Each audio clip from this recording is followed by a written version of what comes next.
നമസ്കാരം. Sreenarayana Guru open university MA political science ക്ലാസ്സുകളിലേക്ക് പ്രിയ വിദ്യാർത്ഥികൾക്ക് സ്വാഗതം. നമ്മൾ ഇന്ന് ancient and medieval political thoughts എന്ന പേപ്പറിലെ ഫസ്റ്റ് ബ്ലോക്കിലെ സെക്കൻഡ് യൂണിറ്റ് ആണ് ഡിസ്കസ് ചെയ്യുന്നത്. ഈ യൂണിറ്റിന്റെ പേര് പ്ലാറ്റോ എന്നാണ്. അപ്പൊ നമ്മൾ ഇവിടെ സോക്രട്ടീസിന്റെ ശിഷ്യനായിട്ടുള്ള പ്ലാറ്റോയെ കുറിച്ചാണ് പഠിക്കുന്നത്. ഇദ്ദേഹത്തിന്റെ ജനനം ക്രിസ്തുവിന് മുൻപ് 427 BC 427 ഏതൻസിൽ തന്നെയാണ്. സോക്രട്ടീസിനെ പോലെ തന്നെ ഏതൻസിൽ തന്നെയാണ് ഇദ്ദേഹവും ജനിക്കുന്നത്. മരണം 347 BC തീർച്ചയായിട്ടും സോക്രട്ടീസിന്റെ ശിഷ്യനാണ്. അതുപോലെ തന്നെ വളരെ തത്വചിന്തയിൽ ഏറ്റവും അധികം ഫേമസ് ആയിട്ടുള്ള അരിസ്റ്റോട്ടലിന്റെ ഗുരു കൂടിയാണ് പ്ലാറ്റോ എന്ന് പറയുന്നത്. മാത്രമല്ല ഇദ്ദേഹം നമ്മൾ പ്ലാറ്റോയെ കുറിച്ച് പറയുമ്പോൾ ഏറ്റവും അധികം എടുത്തു പറയുന്ന ഒന്ന് അക്കാഡമി എന്ന ഇദ്ദേഹം തുടങ്ങിയ ഒരു പാഠശാല. അത് യൂറോപ്പിലെ തന്നെ ആദ്യത്തെ സർവകലാശാലയായിട്ടൊക്കെ പരിഗണിക്കുന്നതാണ് പ്ലാറ്റോയുടെ അക്കാഡമി. അപ്പൊ ഇദ്ദേഹത്തിന്റെ പ്രധാനപ്പെട്ട ഒരു ശൈലി എന്ന് പറയുന്നത് സാഹിത്യ ശൈലി തന്നെയായിരുന്നു. സംഭാഷണ രൂപത്തിൽ ഡയലോഗ് രൂപത്തിലുള്ള ഒരു രീതിയിലാണ് ഇദ്ദേഹം മുന്നോട്ട് പോയത്. അല്ലെങ്കിൽ കഴിഞ്ഞ ക്ലാസ്സിൽ നമ്മൾ പഠിച്ചു സോക്രട്ടീസ് ക്വസ്റ്റ്യൻ ആൻസർ രീതിയിലായിരുന്നു. എന്നാൽ ഇദ്ദേഹം ഒരു ഡയലോഗ് രീതിയിൽ, ഒരു സംഭാഷണ രൂപത്തിലാണ് ഇദ്ദേഹം ഒരു സാഹിത്യ രൂപേണയാണ് ഇദ്ദേഹത്തിന്റെ അറിവുകളൊക്കെ ലോകത്തോട് പങ്കുവെച്ചത്. തീർച്ചയായിട്ടും ഇദ്ദേഹം ഒരു സംഭാഷണം എഴുതിയ അല്ലെങ്കിൽ ഒരു അസ്യൂംഡ് കോൺവെർസേഷൻസ് ആയിരുന്നു, സങ്കല്പത്തിലുള്ള സംഭാഷണ രീതി. അപ്പൊ ഇതില് പ്രധാന കഥാപാത്രമായിട്ട് വരുന്നതൊക്കെ സോക്രട്ടീസ് ആയിരുന്നു. അതായത് ഇദ്ദേഹത്തിന്റെ ഗുരുവായിട്ടുള്ള സോക്രട്ടീസിനെയാണ് ആ പ്രധാനപ്പെട്ട കഥാപാത്രമായി വെച്ചിരുന്നത്. ആൻസർ പറയുന്ന കഥാപാത്രമായിട്ട് വെക്കുന്നതൊക്കെ തന്നെ ആരെയാണ്? സോക്രട്ടീസിനെയാണ്. ഇനി ഇദ്ദേഹത്തിന്റെ പ്രധാനപ്പെട്ട തത്വചിന്തകൾ നമുക്ക് നോക്കാം. ഒന്ന് ഫോംസ് അല്ലെങ്കിൽ ഐഡിയാസ് ആണ്. രൂപസിദ്ധാന്തം എന്ന് പറയും. റിയാലിറ്റി ഭൗതിക ലോകത്തിലല്ല റിയാലിറ്റി ഉള്ളത്, അത് ചിന്തയുടെ ലോകത്തിലാണ് റിയാലിറ്റി. അതായത് ഒരു ബുദ്ധിയുടെ ബൗദ്ധിക ലോകത്തിലാണ് ചിന്തയുള്ളത്. അതുകൊണ്ട് തന്നെ ഒരു ഐഡിയൽ ഫോം, പരമരൂപം എന്ന് പറയുന്നത് ഒരു ഐഡിയ ആയിട്ടാണ് നിലനിൽക്കുന്നത്. അതൊരു റിയാലിറ്റി ഒന്നും അല്ല എന്നതാണ് ഇദ്ദേഹത്തിന്റെ അഭിപ്രായം. അപ്പൊ ഓരോ കാഴ്ചപ്പെടുന്ന ഒരു രൂപത്തിനും വൃത്താന്തത്തിനും ഇദ്ദേഹം ഒരു ശുദ്ധമായ ആകൃതിയുണ്ടെന്ന് സ്ഥാപിക്കുകയാണ് ഇദ്ദേഹം ചെയ്യുന്നത്. അതുപോലെ തന്നെ മനസ്സിനെ ഇദ്ദേഹം ഒരു രഥമായിട്ട്, ചാരിയറ്റ് ഓഫ് അലഗറി എന്ന് ഇദ്ദേഹം അതിനെ മനസ്സിനെ ഒരു രഥമായിട്ടാണ് ഇദ്ദേഹം ചിത്രീകരിക്കുന്നത്. അപ്പൊ ആ മനസ്സൊരു രഥമാണെങ്കിൽ ആ രഥത്തിനൊരു തേരാളി ഉണ്ടായിരിക്കും, അല്ലെ? ഒരു തേരാണ് മനസ്സെങ്കിൽ അതിനൊരു തേരാളി ഉണ്ടായിരിക്കും, ഒരു ചാരിയോട്ടിയർ ഉണ്ടായിരിക്കും. അപ്പൊ ബുദ്ധിയും യുക്തിയും ഉപയോഗിച്ച് നമ്മൾ ഒരു വളരെ വൃത്തിയുള്ള ശുദ്ധനായിട്ടുള്ള ഒരു കുതിര, ശക്തനായിട്ടുള്ള ഒരു കുതിരയെ, ആ കുതിരയെ ആഗ്രഹങ്ങളായിട്ടൊക്കെയാണ് ഇദ്ദേഹം, നമ്മുടെ ഇമ്പൾസസ് ആയിട്ടാണ് ഇദ്ദേഹം കാണിക്കുന്നത്. അപ്പോൾ ആ ഒരു കുതിര, വൃത്തിയുള്ള കുതിര എന്ന് പറയുന്നത് നമ്മുടെ നല്ല ആഗ്രഹങ്ങൾ, ഇമ്പൾസസും, അതുപോലെ തന്നെ ഒരു കള്ളനോട്ടമുള്ള ഒരു കള്ളക്കുതിര, ആ കള്ളക്കുതിരയാണ് നമ്മുടെ ലൗകികമായിട്ടുള്ള അതുപോലെ ഇന്ദ്രിയ ഭോഗങ്ങളെയൊക്കെ ഇദ്ദേഹം ഒരു കള്ളക്കുതിരയായിട്ടുമാണ് കാണുന്നത്. അതായത് നമ്മുടെ മനസ്സെന്താണ്? മനസ്സൊരു രഥമാണ്. ആ രഥം വലിക്കുന്നത് ആരാണ്? ആ രഥം വലിക്കുന്നത് കുതിരകളാണ്, അല്ലെ? അപ്പോൾ ഈ കുതിര നല്ല കുതിരയും ഉണ്ട്, ചീത്ത കുതിരയും ഉണ്ട്. നല്ല കുതിര എന്ന് പറയുന്നത് ഇദ്ദേഹം നമ്മളുടെ നല്ല ചിന്തകളും മറ്റു കാര്യങ്ങള്, ഒരു യുക്തിചിന്ത, നല്ല ചിന്തകള്, ആധ്യാത്മികമായിട്ടുള്ള ചിന്ത, ഇതൊക്കെ വഹിക്കുന്ന ഒരു കുതിര. അതൊരു നല്ല വൃത്തിയുള്ള കുതിര, ക്ലീൻ ആയിട്ടുള്ള നീറ്റ് ആയിട്ടുള്ള കുതിര. അതുപോലെ തന്നെ ഒരു കള്ള കുതിരയുണ്ട്. അതാണ് നമ്മുടെ ലൗകിക സുഖഭോഗങ്ങള്, ഇന്ദ്രിയ പരമായിട്ടുള്ള ആഗ്രഹങ്ങള്, ലൈംഗിക ചിന്തകള്, അതുപോലെ തന്നെ ആസക്തികള്, ലഹരിയോടുള്ള ആസക്തി, ഇങ്ങനെയുള്ള കാര്യങ്ങളൊക്കെ അദ്ദേഹം ഒരു രണ്ടാമത്തെ കുതിര, കള്ളക്കുതിരയായിട്ടും പറയുന്നു. അപ്പോൾ ഈ രണ്ട് കുതിരകൾ കൂടിയിട്ടാണ് നമ്മുടെ ഈ രഥം വലിച്ചുകൊണ്ട് പോകുന്നത്. അതായത് മനസ്സാകുന്ന രഥം വലിച്ചുകൊണ്ട് പോകുന്നത് ഈ നല്ല കുതിരയും ചീത്ത കുതിരയും കൂടിയിട്ടാണ്. അപ്പോൾ നല്ല കുതിരയ്ക്ക് ഒരു വഴിക്ക് പോകാനും ചീത്ത കുതിരയ്ക്ക് മറ്റൊരു വഴിക്ക് പോകാനുമാണ് താല്പര്യം. എന്നാൽ ഇതിനെ കൺട്രോൾ ചെയ്യുന്ന ഒരാൾ അവിടെയുണ്ട്. അതാണ് നമ്മുടെ യുക്തിചിന്ത അഥവാ ബുദ്ധി എന്ന് പറയുന്ന ചാരിയോട്ടിയർ, അല്ലെ? ഈ കുതിര വണ്ടി നയിക്കുന്ന തേരാളി എന്ന് പറയുന്നത് നമ്മളാണ്. അപ്പൊ ഈ തേരാളിയാണ് നിശ്ചയിക്കുന്നത് ഏത് കുതിര തെളിക്കുന്ന വഴിക്കാണ് പോകേണ്ടതെന്ന്. അപ്പോൾ തേരാളി വളരെ വയസ്സാണെങ്കിൽ നമ്മളെ കൊണ്ടുപോവുക നല്ല കുതിര നയിക്കുന്ന വഴിക്കും, തേരാളി ഒരു ബാഡ് തിങ്കിങ് പേഴ്സൺ ആണെങ്കിൽ അത് കൊണ്ടുപോകുന്നത് ഈ ലൗകിക സുഖഭോഗങ്ങൾക്ക് പിന്നാലെ പായും എന്നുമുള്ള രീതിയിലൊക്കെയാണ് ഇദ്ദേഹം പറയുന്നത്. നോക്കൂ, വളരെ വിശാലമായിട്ടുള്ള ഒരുപാട് അർത്ഥഗഹനതയുള്ള ഒരു ചിന്തയാണ് ഇദ്ദേഹം ഇവിടെ മുന്നോട്ട് വയ്ക്കുന്നത്. ഇനി അതുപോലെ അലഗോറി എന്ന് പറയുന്ന അലഗറി ഓഫ് കേവ്, ഒരു ഗുഹ രൂപകഥ എന്ന് ഇദ്ദേഹം പറയുന്നുണ്ട്. ഈ ഗുഹ രൂപകഥ എന്ന് പറയുന്നത് നമുക്ക് ഡീറ്റെയിൽ ആയിട്ട് പറയാനുണ്ട്. ലോകം എന്ന് പറയുന്നത് നമ്മൾ ഈ കാണുന്ന പോലെയൊന്നും അല്ല. യഥാർത്ഥത്തിലുള്ള സത്യം മനസ്സിലാക്കണമെങ്കിൽ അതിന്റെ ഉള്ളിലൂടെ പ്രവേശിച്ചാൽ മാത്രമേ നമുക്ക് യഥാർത്ഥ സത്യം മനസ്സിലാക്കാൻ സാധിക്കൂ എന്ന് പറയുന്നു. ഇത് ഈ ഗുഹയെ കുറിച്ച് നമുക്ക് കുറച്ചുകൂടി ഡീറ്റെയിൽസ് പറയാനുണ്ട്. അത് ഈ പോയിന്റ്സ് ഡിസ്കസ് ചെയ്തതിന് ശേഷമാവാം. ഓക്കെ, ഇനി ഒരു ജനാധിപത്യത്തെ ഇദ്ദേഹം വിമർശിക്കുന്നു. പ്ലേറ്റോ ജനാധിപത്യത്തെ ഒരു സംശയത്തോടു കൂടിയായിട്ടാണ്, ഡൗട്ട്ഫുൾ ആയിട്ടാണ് കാണുന്നത്. ഭരണാധികാരികള് ഫിലോസഫർ കിങ് എന്നൊരു ആശയം ഇദ്ദേഹം വെക്കുന്നുണ്ട്. ഭരണാധികാരികൾ എന്തായിരിക്കണം? വളരെ തത്വചിന്താപരമായിട്ട് ഉള്ള അല്ലെങ്കിൽ വളരെ വാല്യൂ ഉള്ള ആളുകളായിരിക്കണം ഭരണാധികാരികൾ എന്നാണ് ഇദ്ദേഹം പറയുന്നത്. ഇനി ഇദ്ദേഹത്തിന്റെ പ്രമുഖ കൃതികള്, ഈ സോക്രട്ടീസിന് പ്രമുഖ കൃതികളൊന്നും നമുക്ക് പഠിക്കാനില്ലായിരുന്നു. പക്ഷെ പ്ലാറ്റോയ്ക്ക് പുസ്തകമുണ്ട്, ദ റിപ്പബ്ലിക്, നീതി, ഭരണരൂപങ്ങള്, വിദ്യാഭ്യാസം, ഇതിനെ കുറിച്ചൊക്കെയാണ് ഇദ്ദേഹം ഈ റിപ്പബ്ലിക്കില് എഴുതിയിട്ടുള്ളത്. അതുപോലെ ഇനിയുമുണ്ട് സിംബോസിയം, മേനോ, അപ്പോളജി, ഇങ്ങനെയുള്ള ഗ്രന്ഥങ്ങളൊക്കെ ഇദ്ദേഹത്തിന് ഉണ്ട്. ഇനി പാശ്ചാത്യ തത്വചിന്തയുടെ സ്ഥാപകരില് ഒരാളാണ്. ഇതിന്റെ പിതാവായിട്ട് നമ്മൾ സോക്രട്ടീസിനെ കാണുന്നു. അതിന്റെ സ്ഥാപകരിൽ ഒരാളായിട്ട് നമ്മൾ പ്ലാറ്റോയെ കൂടി പരിഗണിക്കുന്നു. വിദ്യാഭ്യാസം, നീതി, ഭരണതന്ത്രം, ഇതിനെ കുറിച്ചൊക്കെയാണ്. ഇതൊക്കെ അനുസരിച്ചിട്ടാണ് ആത്മാവിന്റെ സ്വഭാവം രൂപപ്പെടുന്നത്. അതായത് ഒരു വ്യക്തിക്ക് നല്ല അറിവ്, നല്ല വിദ്യാഭ്യാസം ഒക്കെ ലഭിക്കുമ്പോൾ, നീതിബോധമൊക്കെ ലഭിക്കുമ്പോഴാണ് ആ മനസ്സ് ഉത്കൃഷ്ടമാകുന്നത്, ബുദ്ധി ഉണരുന്നത് എന്ന് ഇദ്ദേഹം പറയുന്നു. ഇവിടെ ഫിലോസഫർ കിങ് എന്ന ആശയം ഇദ്ദേഹം ഇവിടെയാണ് വെക്കുന്നത്. അപ്പൊ നമ്മളെ ഭരിക്കുന്നയാള്, നയിക്കുന്നയാള് സർവ നന്മകളുടെയും വിളനിലമായിരിക്കണം, അറിവിന്റെയൊക്കെ ഒരു വിളനിലമായിരിക്കണം ഇദ്ദേഹത്തിന്.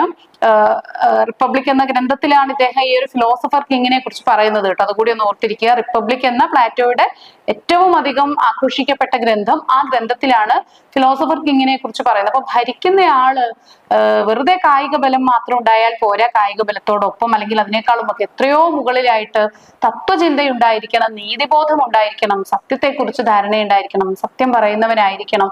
ജനതയെ പരിപൂർണമായിട്ട് നന്മയുടെ പാതയിലേക്ക് നയിക്കാൻ ഈ ഫിലോസഫർ കിങ്ങിന് സാധിക്കണം എന്നതാണ് പ്ലാറ്റോയുടെ അഭിപ്രായം. അപ്പൊ ഇങ്ങനെയുള്ള പ്രാവീണ്യമുള്ള ആളുകൾ ഭരിക്കുന്ന ആളുകള്, ജനങ്ങള് ഒരിക്കലും വഴിതെറ്റി പോവില്ല. രാജ്യത്തിന് എപ്പോഴും മേന്മ മാത്രമേ ഉണ്ടാകൂ എന്ന് ഇദ്ദേഹം പറയുന്നു. അതാണ് ഫിലോസഫർ കിങ് എന്ന ഒരു അഭിപ്രായം. അജ്ഞരായിട്ടുള്ള ആളുകള് ഭരണത്തിന് യോഗ്യരേ അല്ല എന്ന് അടിവരയിട്ട് ഇദ്ദേഹം ഈ ഒരു കൃതി പറയുന്നു. അപ്പൊ ഫിലോസഫർ കിങ്ങിന്റെ സവിശേഷതകളായിട്ട് ഇദ്ദേഹം പറയുന്നത് ജ്ഞാനിയും തത്വചിന്തകനുമായിരിക്കണം, യാഥാർത്ഥ്യത്തെ മനസ്സിലാക്കാനും നീതിക്ക് വില കൊടുക്കാനും സാധിക്കണം. അപ്പോ നീതി നോക്കിയിട്ട് പ്രവർത്തിക്കാൻ സാധിക്കും, യാഥാർത്ഥ്യം എന്താണെന്ന് തിരിച്ചറിയാനൊക്കെ ഇദ്ദേഹത്തിന് സാധിക്കണം. അതുപോലെ തന്നെ സ്വാർത്ഥത ഉണ്ടാവാൻ പാടില്ല, സ്വന്തം ലാഭത്തിന് വേണ്ടിയിട്ടല്ല, ജനങ്ങൾക്കും സമൂഹത്തിനും വേണ്ടി തന്നെ പ്രവർത്തിക്കാൻ സാധിക്കണം. അതുപോലെ നല്ല വിദ്യാഭ്യാസവും നല്ല അനുഭവ സമ്പത്തും ഉള്ളവനായിരിക്കണം. അതുപോലെ തന്നെ നീതി, സത്യം, നന്മ, ഇതിന്റെയൊക്കെ ശുദ്ധ രൂപത്തെ മനസ്സിലാക്കാൻ സാധിക്കുന്നവനാവണം എന്ന് ഇദ്ദേഹം പറയുന്നു. അപ്പോ ഇത്രയും ഈ പ്ലാറ്റോയുടെ ചിന്തകൾ, വളരെ ഗഹനമായിട്ടുള്ള ഇത്തരം ചിന്തകളാണ് ഇദ്ദേഹത്തിന്റെ ഓരോ കോൺസെപ്റ്റിൽ നമ്മൾ കാണുന്നത്. ഇനി അതുപോലെയുള്ള മറ്റൊന്നാണ് നമ്മൾ നേരത്തെ ജസ്റ്റ് ഒന്ന് പറഞ്ഞിട്ട് പോയി, അല്ലെഗോറി ഓഫ് ദ കേവ്സ് എന്ന് പറയുന്നത്, ഗുഹാരൂപ കഥ എന്ന് പറയുന്നത്. അപ്പൊ ഗുഹാരൂപ കഥ എന്ന് പറയുന്നത് അതില് പ്ലാറ്റോയുടെ റിപ്പബ്ലിക് എന്ന പുസ്തകത്തിൽ തന്നെയാണ് ഈ ഒരു ഗുഹാരൂപ കഥയും പറയുന്നത്. മനുഷ്യന്റെ അജ്ഞത, അതുപോലെ തന്നെ അറിവ്, വിജ്ഞാനം, ഇതിനെ കുറിച്ചൊക്കെയുള്ള ഇതിന്റെയൊക്കെ അതിരുകൾ എവിടെയാണെന്ന് ചിന്തിക്കുകയാണ് യഥാർത്ഥത്തിൽ ഈ ഗുഹാരൂപ കഥ. നമുക്കൊക്കെ അറിവുമുണ്ട്, അറിവുകേടുമുണ്ട് അല്ലെ. അപ്പൊ അജ്ഞതയുടെയും വിജ്ഞാനത്തിന്റെയും ഒക്കെ അതിരുകൾ എവിടെയാണെന്ന് ഇദ്ദേഹം അന്വേഷിക്കുകയാണ്. ഇനി നമുക്ക് നോക്കാം എന്താണ് ഈ രൂപകഥ എന്ന് നോക്കാം, ഗുഹാരൂപ കഥ എന്ന് നോക്കാം. ചില ആളുകള് ബാല്യം മുതൽ ഒരു ഗുഹയില് ചങ്ങലയ്ക്ക് ഇട്ടിരിക്കുകയാണ്.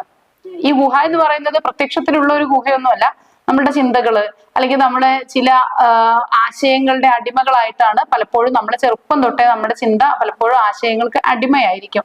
അപ്പൊ ആ ഗുഹയുടെ ആരുടെ മുഖമാണോ ഗുഹയുടെ ഭിത്തിയിലേക്ക് പതിരിഞ്ഞിരിക്കുന്നത്, പുറകില് ഇപ്പൊ ആ ഗുഹയുടെ പുറകിൽ ഇങ്ങനെ തീയ് ഇട്ടിട്ടുണ്ട്. അപ്പൊ ആ തീയുടെ പ്രകാശത്തിൽ പുറകിൽ നിന്ന് ഒരാൾ ഇങ്ങനെ പാവയെ നീക്കുന്നു. അപ്പൊ അത് നമ്മൾ കാണുന്ന ചില ഇമേജുകളുണ്ട്. ആ ഇമേജ് ചങ്ങലയിൽ അകപ്പെട്ടവർക്ക് ഭിത്തിയിൽ കാണുന്ന നിഴലുകൾ മാത്രമേ കാണുന്നുള്ളൂ. ചെറിയൊരു എക്സാമ്പിൾ പറഞ്ഞാലേ, നമ്മൾ ഈ മെഴുകുതിരിയൊക്കെ കത്തിച്ചു വെച്ചിട്ട് കൈ കൊണ്ടൊക്കെ പല രീതിയിൽ കാണിക്കും, ഇങ്ങനെയൊക്കെ കാണിക്കും അല്ലെ, പക്ഷിയെ കാണിക്കാൻ വേണ്ടിയിട്ട്. അപ്പൊ ഇങ്ങനെ പറക്കുന്നത് കാണുമ്പോ ആ കൈയാണ് ചലിക്കുന്നത് എന്ന് ഈ നിഴല് കാണുന്നവർക്ക് മനസ്സിലാകുന്നില്ല. പാവനാടകങ്ങളൊക്കെ കാണുമ്പോൾ അങ്ങനെയാണല്ലോ, നിഴല് കാണുന്നവർക്ക് അവര് കാണുന്ന യഥാർത്ഥത്തിൽ അവര് കാണുന്നത് ഈ ഒരു കൈപ്പത്തിയാണ് എന്ന് അവർക്ക് മനസ്സിലാവുന്നില്ല. അവര് വിചാരിക്കുന്നത് ഇതൊരു ബേർഡാണെന്നാ. എന്നാൽ യഥാർത്ഥത്തിൽ അത് ബേർഡായിരുന്നോ? അല്ല. അപ്പൊ നമ്മുടെ അറിവുകള്, ഗുഹയിൽ അകപ്പെട്ടിരിക്കുന്നവരുടെ അറിവുകൾ അത്രയും പരിമിതമാണ്. ഈ ഗുഹ എന്നതുകൊണ്ട് ഉദ്ദേശിക്കുന്നത് ചില ചിന്തകള്, ആശയങ്ങള്, അന്ധവിശ്വാസങ്ങള്, അജ്ഞത അല്ലെ, അറിവില്ലായ്മ, അതാണ് ഈ ഒരു ഗുഹ എന്ന് പറയുന്നത്. നമ്മൾ അടച്ചിട്ടിരിക്കുകയാണ്. അതിൽ നിന്ന് നമുക്ക് ആകെ കാണുന്നത് ആ ഗുഹാമുഖത്ത് എന്താണോ പ്രതിഫലിക്കുന്നത് അത് മാത്രമേ കാണുന്നുള്ളൂ. അത് ശരിയാണെങ്കിലും തെറ്റാണെങ്കിലും നമ്മളത് അന്ധമായിട്ട് അതാണെന്ന് ശരിയാണെന്ന് വിശ്വസിക്കുകയാണ് ചെയ്യുന്നത്. അപ്പൊ ഇവിടെ നമ്മൾ കാണുന്ന നിഴലുകളെ നമ്മൾ വിശ്വസിക്കുന്നു. ഒരു ദിവസം ഒരാൾ ഈ ചങ്ങലയൊക്കെ വിട്ട് ഗുഹയ്ക്ക് വെളിയിലേക്ക് വരികയാണ്. ഗുഹയ്ക്ക് പുറത്തേക്ക് വരുമ്പോൾ ആദ്യം ഇദ്ദേഹം കാണുന്ന പ്രകാശത്തിന്റെ കാഴ്ച അത്ര എളുപ്പമായിരിക്കില്ല. നിങ്ങൾ ഗുരു എന്ന സിനിമ കണ്ടിട്ടുണ്ടെങ്കിൽ നിങ്ങൾക്ക് അറിയാനായിട്ട് സാധിക്കും. അന്ധതയുടെ ഒരു ലോകത്ത്, ഒരു താഴ്വരയില് അകപ്പെട്ടു പോയ ഒരു ജനത. യഥാർത്ഥത്തിൽ ആ സിനിമയിലൊക്കെ പറയുന്നത് ഈ പ്ലാറ്റോയുടെ ഒക്കെ ഒരു ആശയങ്ങളെ പല അർത്ഥത്തിൽ സമന്വയിപ്പിച്ചിട്ടൊക്കെയാണ് ഇത്തരം സിനിമകളിലൊക്കെ അല്ലെങ്കിൽ ഈ സിനിമയിലൊക്കെ വരുന്നത്.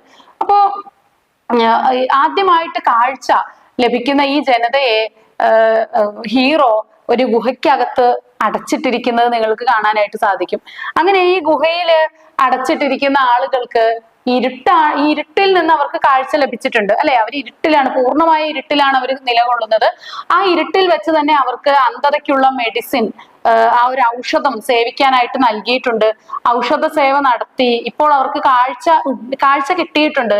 പക്ഷെ അവർക്കറിയില്ല നമുക്ക് കാഴ്ച കിട്ടിയിട്ടുണ്ടെന്ന്. ബിക്കോസ് അവർ ഇരുട്ടിലാണുള്ളത്, അവർക്ക് പ്രകാശം അറിയില്ല. ഇനി ഈ ഹീറോ പുറത്തു നിന്ന് ഒരു കുന്തം കൊണ്ട് കുത്തിയിട്ട് ആ ഗുഹയുടെ മുഖത്ത്, അടച്ചു വെച്ചിരിക്കുന്ന മുഖത്ത് ഒരു ചെറിയ ഹോള് വീഴ്ത്തുമ്പോൾ ആ ഹോളിലൂടെ മാത്രം പ്രകാശം ഉള്ളിലേക്ക് വരികയാണ് ചെയ്യുന്നത്. ആ ഹോളിലൂടെ മാത്രം വരുന്ന പ്രകാശം കണ്ണിൽ തട്ടുന്ന മാത്രയിൽ ഇവരുടെ കണ്ണുകൾക്ക് വലിയ അസ്വസ്ഥത ഉണ്ടാകുന്നു. പക്ഷെ അത് ചെറിയ അളവിലുള്ള പ്രകാശമാണ്. എന്നാൽ അവര് പിന്നീട് ആ ഗുഹയുടെ മുഖം ആ ചെറിയ പ്രകാശത്തോടൊന്ന് ഫെമിലിയർ ആയതിനു ശേഷം അവർ ആ ഗുഹ മുഴുവനായിട്ട് പൊളിച്ചിട്ട് പുറത്തു കടന്ന് വലിയ പ്രകാശത്തിലേക്ക് അവർ കടക്കുകയാണ്. പക്ഷെ ആദ്യഘട്ടത്തിൽ തന്നെ ഈ ഒരു വലിയ പ്രകാശത്തിലേക്ക് വരികയാണെങ്കിൽ അവർക്കത് ഉൾക്കൊള്ളാൻ സാധിക്കില്ല. അത് താങ്ങാൻ അവരുടെ കണ്ണുകൾക്ക് സാധിക്കില്ല. അത് കടും വെളിച്ചം ആദ്യം തന്നെ കണ്ണിനെ ഹാനി വരുത്തും. അപ്പൊ ഈ രീതിയിൽ ആദ്യം തന്നെ അവർക്ക് ഇതിനോട് വലിയ ഒരു രീതിയിൽ ഉൾക്കൊള്ളാൻ സാധിക്കാതെ വരും. കാണുന്നത് സത്യമാണെങ്കിൽ പോലും അവർക്കത് ഉൾക്കൊള്ളാൻ സാധിക്കില്ല. അപ്പൊ അവരെന്ത് ചെയ്യും? ഗുഹയിലേക്ക് തന്നെ മടങ്ങും. എന്നാൽ പിന്നീട് അവര് ഈ സത്യം മനസ്സിലാക്കി അതിലേക്ക് വരുമെന്നാണ്. അപ്പൊ അതിനു വേണ്ടിയിട്ടാണ് അവിടെ ആദ്യം തന്നെ ചെറിയ ഒരു പ്രകാശത്തിന്റെ കിരണം മാത്രം അവരുടെ ഗുഹയ്ക്കകത്തേക്ക് പായിച്ചത്. അപ്പൊ ഇനി നമുക്ക് മറ്റുള്ളവര് ഇവരെ പരിഹസിക്കും അല്ലെ, ഈ കാഴ്ച കണ്ടവരെ പരിഹസിക്കും. കാഴ്ച ഇല്ലാത്തവര്, ഇന്ദ്രിയവേദ്യ ലോകം മാത്രം സത്യമല്ല എന്നൊക്കെ പറഞ്ഞിട്ട് അവര് ദോഷിക്കാനായിട്ട് ശ്രമിക്കും. പക്ഷെ നമ്മൾ സത്യത്തെ പിന്നീട് നമ്മൾ അതിന്റെ ഓരോ ചെറിയ ചെറിയ അണുവിലൂടെ നമ്മൾ സത്യത്തെ മനസ്സിലാക്കണം എന്നതാണ് പ്ലേറ്റോയുടെ അഭിപ്രായം.